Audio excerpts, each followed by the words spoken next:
So you hate 5th gen. Huh. That's rich.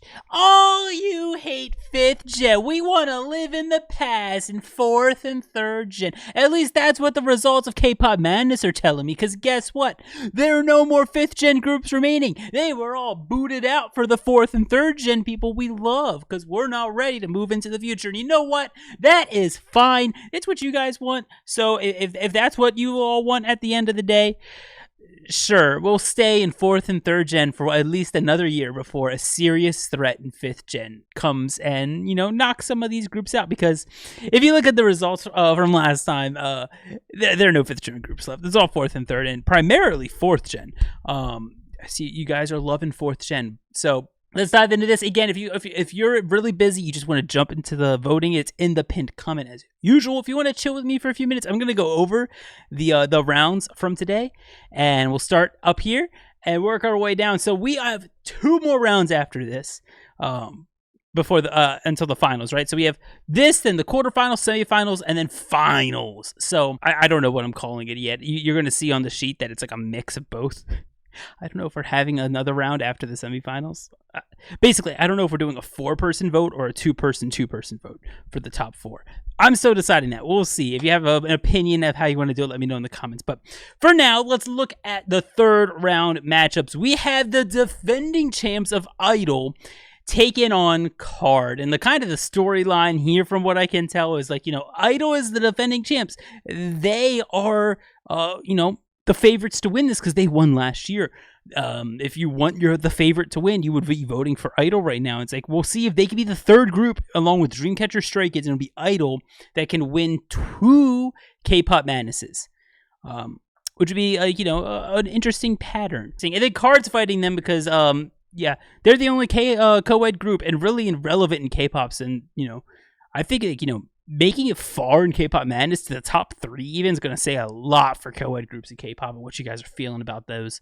Then we got the matchup of Stray Kids versus 17. These are the big boys versus the big boys. The 4th gen big boys versus 3rd gen big boys. Stray Kids, obviously the favorites here. They are the 2-time champions. Even though they're the lower seed, they have the better history. 17 have made it to the finals 3 times. And have gotten 4th place in the finals 3 times.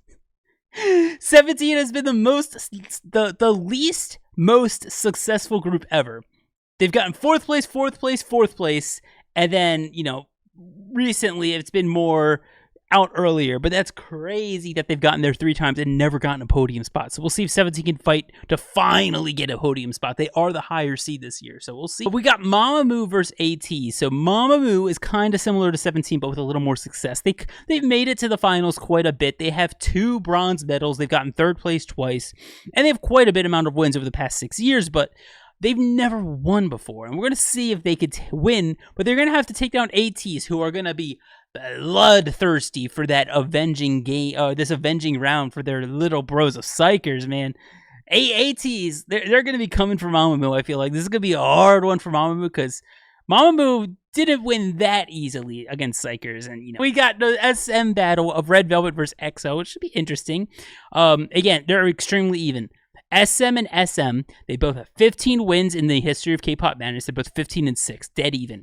They're both 3rd gen groups, and they're both very legacy-driven groups that have a lot of fame and legacy behind them. So who's going to move on? I think this is similar to Stray Kids versus 17. I think Red Velvet have the edge, but it would not surprise me if EXO won because they are the higher seed. They are technically the favorites, but I could see it going either way. Dreamcatcher versus NMIXX is our next one, and yeah, NMIXX is kind of one of our 2 Cinderella story groups, right? They're low seed. They were out 1st round of last year, and they're getting some momentum this year. They're building up some hype. We're going to see if they can keep it going. It's going to be really tough because Dreamcatcher are probably the most beloved group in K-Pop Madness. They've won twice already. They get to the finals every single year since 2020. We'll see if Dreamcatcher gets unseated here, if NMIXX can pull off the upset. But Dreamcatcher want to be that first group to have 3 titles in K-Pop Madness, so it could go either way. A little Cinderella group taking on the big dog of Dreamcatcher. It's like Dreamcatcher's now one of those big dogs compared, like, you know, they used to be that underdog the first 2 years. Billy versus Extraordinary Heroes. This one might be close. Extraordinary Heroes is the other Cinderella story. Very low seed. They had lost 2 years in a row in the first round. Now they're getting some momentum again. Can they get into the semi-quarterfinals? Or will Billy's lust for that first place, since last year they were runners-up, take over and knock out that young group of Extraordinary Heroes? I say young, they're both the same age, but I think Extraordinary Heroes is slightly older, at least in K-Pop Madness. P1 Harmony versus Twice. P1 Harmony are that group that, like, always kind of get far, but they burn out fast. Like, they'll get to that 3rd round and then they fizzle out, right? They get so much momentum and it seems like it happens every single year. How at the same time, Twice always get past this round. So it seems pretty obvious that Twice is going to win this, but we'll see if P1 Harmony can turn it around this year. Maybe they have enough hype this year. Maybe Twice is starting to, like, you know, fade away into that legacy status of a group. We'll see. But yeah, since 2020, Twice have always gotten past this round, and since 2020, P1 Harmony have always lost this round. And then finally, ITZY versus Purple Kiss. This is the first time ITZY's top 16 since 2021. So we'll see if their like, you know, new image can carry them in this round, beat the a young super group of Purple Kiss coming up. They're like a rookie sensation. Been in this for a few years now, and they make it to this stage every single year. Yeah, we'll see if ITZY's too much of a challenge for Purple Kiss this time. But those are the matchups. Those are the storylines I've come up with. I hope you guys enjoyed the storylines. Every group's got its own story, and it's up to you to see which one story you want to see true when you vote for these. It is that deep. It's K-Pop Madness. It is that deep. Anyway, thank you all for watching. I hope you guys go and vote. You guys get 2 votes again, one in Discord, one in public, and you can join on Patreon for like 10 extra votes. Depending on your tier, you get a lot of extra votes.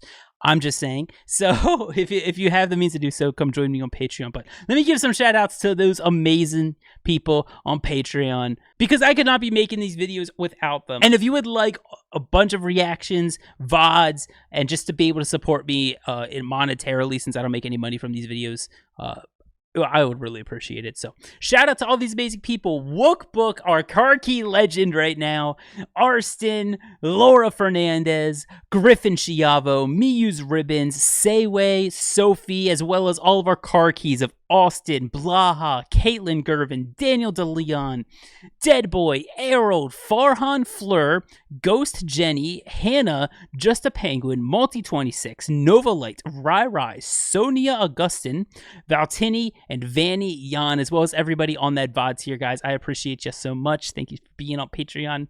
I appreciate it. I'll see you all in the next one. Bye.